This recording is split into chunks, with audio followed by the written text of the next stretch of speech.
Hello दोस्तों, अगर आप तलाश में हैं किसी ऐसे फ्री व्हाट्सएप ग्रुप की जो कि बिल्कुल फ्री हो, जिसकी ज्वाइनिंग फ्री हो, कोई मंथली चार्जेस ना हो, और एक ऐसी कम्युनिटी ग्रुप जहां पर आपको सवाल पूछने की इजाज़त हो, चीज़ें लर्न करने का पैशन हो, आपको वहां पर लोग as a community fundamentals technicals guide कर सकें, तो you are at the right place. Free WhatsApp group community, forex blaster community आप ज्वाइन कर सकते हैं, टोटली फ्री, 100% फ्री। आपको करना सिर्फ क्या है, हमारे वीडियो लिंक में जो है वो नीचे दिए डिस्क्रिप्शन के अंदर ऑक्टाफेक्स और एक्सनेक्स के आईबी के ऊपर हमारे आपको अकाउंट बनाना है और वहाँ पर आपको जुड़ जाना है। दूसरा ये कि जो है वो व्हाट्सएप नंबर भी नीचे मौजूद है। अगर आप ऑलरेडी ऑक्टाफेक्स और एक्सनेक्स पर ही काम कर रहे हैं तो फिर आपको क्या करना है, आपको सिर्फ और सिर्फ ऑक्टाफेक्स और एक्सनेक्स के लाइव चैट के ऊपर जाके हमारा आईबी नंबर डालना है, वो भी लिंक डिस्क्रिप्शन में दिया हुआ है। तो ये चीज़ें होगी। देखिए, मैं हमेशा से लर्निंग के ऊपर फोकस करता आया हूँ, आपको बार बार कहता आया हूँ कि लर्न कीजिए, इस पैरासिटिक मोड से बाहर निकलिए, वेयर यू आर पैरासाइट। लोगों से पूछना, ट्रेड्स पूछना करना, और ये चीने मीने छोटे मोटे ग्रुप्स के सिग्नल्स के ऊपर एक्टिवेट होना और बाद में लॉस करवा के और इस फील्ड को बुरा कहना, तो ये मैं बताता चलूँ, गलती आपकी अपनी है। मैं बार बार आपको ये बात समझाना चाह रहा हूँ कि ये गलती आपकी अपनी है। इस गलती से बचना कैसे है, किस तरह से है, वो आपने बचना है। आप जिस तरह से एफर्ट करेंगे, जितना रिजल्ट इसके अंदर डालेंगे, उसी के लिए जो है फॉरेक्स ब्लास्टर एकेडमी जो है वो स्टार्ट हुई है, क्लासेस जो हैं वो ऑन हैं, और आगे आने वाले बैचेस की भी रजिस्ट्रेशन काफ़ी ज़्यादा हो रही है, मुसलसल हो रही है, और अल्हम्दुलिल्लाह इट्स अ पैक हाउस। तो आई एम रियली सरप्राइज्ड। अच्छी बात यही है कि लोगों का सीखने का पैशन है। देखिए, हम हज़ारों डॉलर ट्रेडिंग के अंदर बगैर सीखे जुए की तरह इसको फील्ड को समझ के हम ज़ाया कर देते हैं, लेकिन हम लर्निंग के ऊपर $400-500 खर्चने से अवॉइड करते हैं। जबकि इल्म वो चीज़ है जो कि हमेशा आपके साथ रहेगा, आपके साथ जो है वो चलेगा। और ये जो फॉरेक्स ब्लास्टर एकेडमी है, जो लोग अभी इसमें फर्स्ट बैच में कोर्स कर रहे हैं, तो they will tell you, already they are the part of forex blaster community. तो वो बताएंगे कि हाँ, it is not a normal course जो कि जिस तरीके से आपको मार्केट के अंदर प्रोवाइड किए जाते हैं। So it's an extensive course, it's a beautiful course, और अच्छा उसको हम जो है वो लेके चल रहे हैं। तो आई होप कि ज़्यादा से ज़्यादा लोग उससे फ़ायदा उठा सकें। मैं आपको बार बार यही बात कर रहा हूँ कि मैंने इस फील्ड के अंदर बहुत मार खाई है, बहुत टाइम लगाया, और बहुत नुकसानात और मुश्किल बस सीखा है। लेकिन मैं चाहता हूँ कि जो न्यू कमर्स इस फील्ड में विद द होप और विद द पैशन आ रहे हैं, उनके लिए ये मसले मसाइल ना हों। ठीक हो गया? तो उसी के लिए ये सारे इकदाम हैं। बहरहाल आई होप के जो है वो आप इन फैसिलिटी से फ़ायदा उठाइए। अच्छा जी, मार्केट आज चूँकि यूएस मार्केट बंद थी, लेकिन वही बात है कि जो ओवरऑल ट्रेंड बताया गया था बेयरिश साइड का, वो वैसा ही रहा। Gold particularly bearish side, sell entries जो है वो मुसलसल चलती रही, ग्रुप के अंदर सेलिंग कॉल थी, बहुत ज़्यादा वॉलेटिलिटी नहीं थी। स्कैल्पर्स का डे था, स्कैल्पर्स ने काफ़ी ज़्यादा इन्जॉय किया। अब बेसिकली जब इस किस्म का जो वीक का जो स्टार्ट का डे होता है, कि जिसमें वॉलेटिलिटी तो कम होती होती है, लेकिन ट्रेंड के अगेंस्ट ट्रेड जाती है, होता क्या है कि most of the time, 90% of the time जो रिटेलर्स होते हैं बेचारे, वो ट्रेंड के अगेंस्ट ही बैठे होते हैं। ठीक है? क्यों? क्योंकि trade most of the time जो रिटेलर्स हैं, they are always the losers. मैं बार बार आपको माइंडसेट चेंज करने की बात कहता हूँ कि आप अपना माइंडसेट चेंज कीजिए। चाहे आपके पास $500 का या $1000 का अकाउंट है, आप बड़े ट्रेडर की तरह सोचेंगे तो आप मार्केट के साथ चलेंगे, ना कि मार्केट के अगेंस्ट रहेंगे। तो जब ऐसे दिन आते हैं, और पर्टिकुलरली फर्स्ट वीक होता है, और इस साल ये बहुत ज़्यादा दफ़ा हुआ कि फ़र्स्ट वीक जो था वो उसमें छुट्टियाँ आई, और अक्सर ऐसा होता रहा। तो ये जो फर्स्ट वीक होता है, इसके अंदर वॉलेटिलिटी कम होती है, और मार्केट उस तरफ जाती है जिस तरफ रिटेलर्स लेके जाना चाहते हैं। ठीक हो गया? लेकिन most of the time it always turns out to be a fake out on the very next day. तो ये चीज़ अपने ध्यान में रखिएगा कि कल जितने भी ये आपके पेयर्स आज सेलिंग में गए हैं और सेलिंग कैंडल्स बनाई हैं, they could fake out pretty bad. और ये वाली कोई, क्योंकि वॉल्यूम कैंडल्स नहीं है, मैं हमेशा से एक बात करता हूँ, अगर आपको ट्रेंड रिवर्सल देखना है, चीज़ें देखनी है, आपको वॉल्यूम कॉम्बिनेशन, चीज़ों को कॉम्बो बना के जो है वो चीज़ों को आगे लेके चलना है, ताकि आप बेहतर से बेहतर रिज़ल्ट हासिल कर सकें। ओके जी।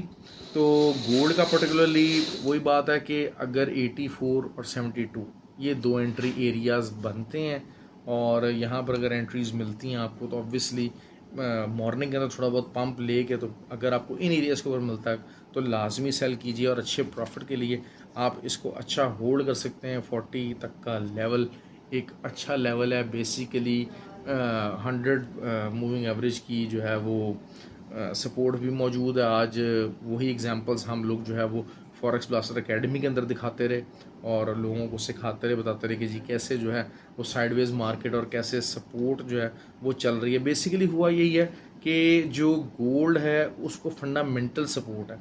फंडामेंटल सपोर्ट से मुराद क्या है कि इंटरेस्ट रेट इंक्रीज़ नहीं हो रहा और रिसेशन के भी चांसेस हैं इन द लॉन्गर टर्म आने के और चीज़ें आने के। और उसके अलावा जो टेक्निकल साइड के ऊपर हम देखते हैं तो 100 मूविंग एवरेज की जो है वो भी सपोर्ट हासिल है। तो this gives a lot of support. हालांकि gold is in a bearish trend और इसका ट्रेंड जो है वो बेरिश है। तो अगर आपको जो है वो बाय की ट्रेड लगानी है तो एसएल दे के लगानी है और जो सेलिंग के जो अच्छे पक्के लेवल्स शो हो सकते हैं वो आपको 71 का लेवल एक हो सकता है। उसके बाद अगर ऊपर भी जाती है, जब तक 84 से ऊपर क्लोजिंग नहीं आती तब तक आपने बाय साइड को बहुत ज़्यादा लंबा होल्ड नहीं करना। हाँ 40 का एरिया है, 3 दफ़ा यहाँ से सपोर्ट निकली है, ऑल्दो कि एज 4 में ब्रेक हो गई थी, लेकिन वही बात है कि कल अगर आपको 40 का एरिया मिलता है तो वहाँ से भी अगर आपको कैंडल कन्फर्मेशन मिलती है पर्टिकुलरली एज 4 के ऊपर, तो फिर आप वहाँ से बाय ज़रूर कर सकते हैं, लेकिन एसएल के साथ, क्योंकि बाय ख़तरनाक होगी। हाँ एस और selling till the time it is not above 84 you can keep on selling. ठीक हो गया। अच्छा यूके के और हमारे जो यूरोप के बहुत सारे जो एरियाज़ हैं, ऑस्ट्रेलिया हैं, यूरोप है, वहाँ पर चूँकि ऑक्टाफेक्स और एक्सनेक्स की सर्विसेज अवेलेबल नहीं है तो उनके लिए जीटीसी ब्रोकर ऐड किया गया। उसका लिंक डिस्क्रिप्शन मौजूद है। क्यों? क्योंकि यूके और यूरोप और जो वहाँ के जो ब्रोकर्स हैं वो लेवरेज ज़्यादा नहीं देते, और खैर एकेडमी भी यही बहस चलती रही कि जी ज़्यादा लेवरेज कैसे अकाउंट उड़ता है, कि फ़ायदा होता है, क्या होता है। तो बहरहाल मैं तो इसी ऑप्शन से था कि जी ज़्यादा लेवरेज जब आपको मिलेगा तो आपके पास ट्रेड होल्ड करने के लिए मार्जिन बच जाता है। लेकिन वही बात है, ये 1000 दो हज़ार के अकाउंट जो हैं इनके ऊपर ये चीज़ मैटर नहीं करती। हाँ 15-20 हज़ार 25 हज़ार का अकाउंट है तो लेवरेज ज़्यादा से ज़्यादा होता है, तो it gives you a benefit कि आपके पास फ्री मार्जिन ज़्यादा रहता है और आप ट्रेड्स वगैरह अपनी ज़्यादा होल्ड कर सकते हैं। ओके जी, ये हो गई बात। दूसरा ये कि यूरो की अगर हम बात करते हैं तो euro basically it is all set कि ये 1.105 108 तक जा सकता है। इट हैज़ लेकिन उसके ऊपर आपको सेलिंग ढूंढी जा सकती है। ठीक हो गया। जीबीपी की बात करते हैं, रिट्रेसमेंट लेता है। कल भी मैंने आपको ये बात की थी कि 1.265 तक अगर इनिशियल रिट्रेसमेंट लेता है और अगर कहीं 1.245 तक मुश्किल है, लेकिन बहरहाल ये कि 1.26 का एरिया अगर यहाँ रिट्रेस लेता है और ट्रेंड कंटिन्यूएशन है, क्योंकि DXY इज़ लूजिंग मोमेंटम और नीचे की तरफ आने के चांसेस हैं, तो फिर 1.30 के टारगेट के साथ आप इसको नीचे रिट्रेसमेंट में बाय कर सकते हैं। देखिए फिबोनाची लेवल अक्सर लोग लगाते हैं, ये चीज़ें मैं बताता रहता हूँ कि आपको रिट्रेसमेंट मैयर करनी है। बहुत सारे लोग फिबोनाची का एरिया ढूंढते हैं और वहाँ से सेलिंग ढूंढने की कोशिश करते हैं, ठीक है, it is also the right approach. लेकिन वही होती है कि ट्रेंड के अगेंस्ट आपने देखना होता है कि रिट्रेसमेंट कहाँ तक रिट्रेसमेंट कंप्लीट हुई है तो आप बाय में बैठ सकें, ट्रेंड के मुताबिक बैठ सकें। अगर सेलिंग की तरफ ट्रेंड जा रहा है तो आपने फिबोनाची लगाई है और रिट्रेसमेंट हुई है पॉजिटिव साइड के ऊपर, तो फिर आपको दोबारा से एरिया मिल सके जहाँ से आप सेलिंग में बैठ सकें।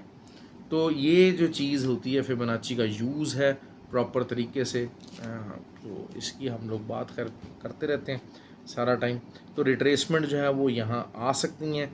अच्छा नैस्डैक की बात करते हैं। नैस्डैक का बार बार आपने पिछली वीडियोस के अंदर भी सुना, 15,300 का जो एरिया है that is a very important area, बहुत ज़्यादा इंपॉर्टेंट एरिया। और 15,300 के एरिए वीकली रेजिस्टेंस है। 15,300 से ले ये अगर इसके ऊपर कहीं अच्छी तगड़ी क्लोजिंग देता है तो फिर शायद नया टॉप लगाने की पोजीशन में आ जाए। लेकिन अभी 12 अगर रिट्रेसमेंट के पॉइंट से हम देखते हैं तो शायद 14,800 तक या बल्कि 14,750 तक जो है मार्केट को आना चाहिए। और अगर इसने अपना ट्रेंड रिवर्सल करना है तो फिर 14,000 शुड बी योर टारगेट, यहीं से अगर रिवर्सल करना है तो। लेकिन अगर वही बात है कि पुल बैक लेना है और उसके बाद ट्रेंड कंटिन्यू करना है तो फिर 14,750 शुड बी योर टारगेट। बहरहाल सेलिंग में यहाँ से बैठा जा सकता है अनलेस एंड अनटिल जब तक 15,300 के ऊपर कोई इंट्राडे कैंडल क्लोज ना हो, और अगर ओपनर क्लोज हो जाए तब तो क्या ही बात है। ठीक हो गया जी, ये बात हो गई।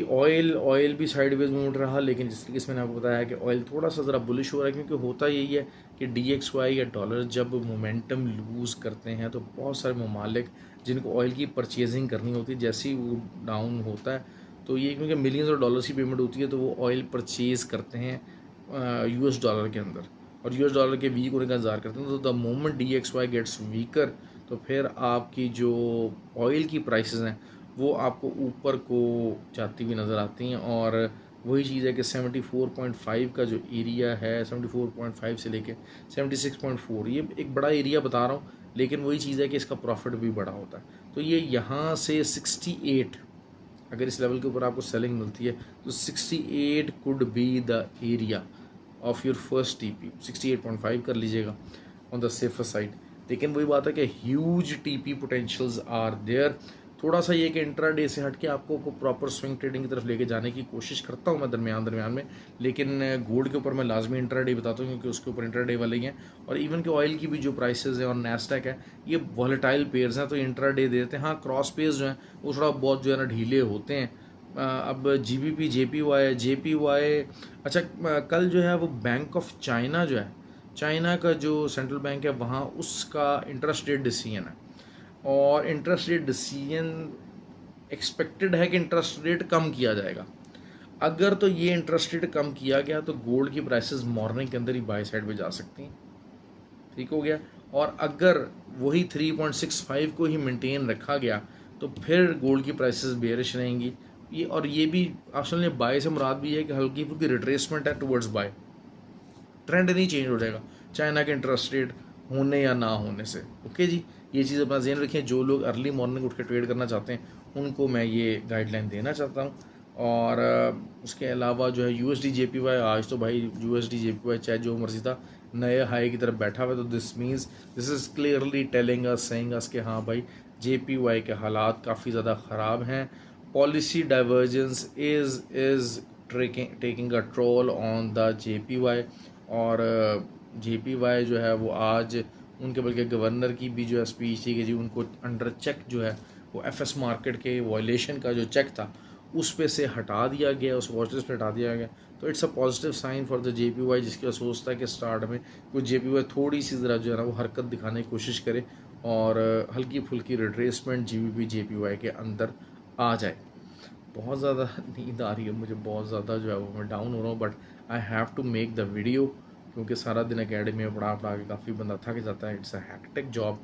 तो लेकिन ये कि आई ट्राई में लेवल बेस्ट। उसके अलावा अब कौन सा पेयर रह गया, गोल्ड भी हो गया, ऑयल भी हो गया, नैस्डैक भी हो गया, तमाम करेंसी बेस हो गया। और बार जो न्यू कमर्स हैं उनको यही बात समझाते हैं 100 TP 100 पिप्स के ऊपर अपना पहला TP रखा करें। करेंसी पेयर्स और क्रॉस करेंसी पेयर्स 70 पिप्स का TP नहीं जाने देना।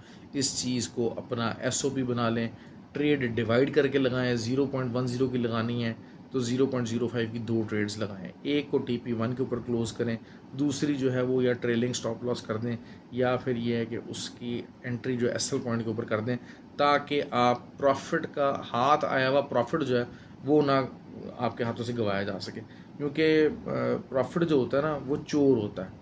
तो जिस तरीके से जनाब जो है वो चोर होता है ना, वो अगर रुक जाए चोरी का माल करके तो पकड़ा जाता है और उसको फिर मार भी बड़ी पड़ती है और फिर बंदा ज़लील भी बहुत होता है। तो इसी तरीके से जो प्रॉफिट होता है वो चोर होता है। अगर प्रॉफिट आपका मार्केटिंग अंदर मौजूद है, एक साइजेबल डिसेंट प्रॉफिट है, और अगर आप उसको बुक नहीं करते हैं तो फिर आपके प्रॉफिट का भी हाल चोर वाला होगा। उसको भी मार्केट पकड़ लेगी, मार्केट कैप्चर कर लेगी। और पकड़ेंगे कौन?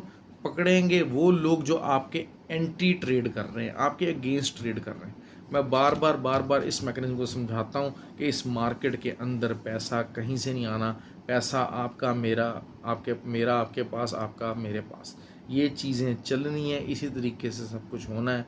और आई होप कि जो है वो चीज़ें आपके लिए कल के लिए बहुत बेहतर हो जाएं, बेहतरीन हो जाएं। और आई होप कि you like the video. Like किया कीजिए, कमेंट किया कीजिए, शेयर लाजमी किया कीजिए। आई एम वेरी टायर्ड और बहुत ज़्यादा काम है, आपको पता है कि मुझे हज पे जाना है, लेकिन उसके बावजूद I am trying my level best कि आपके लोगों को प्रॉफिट बनाने का मौका भरपूर दिया जा सके।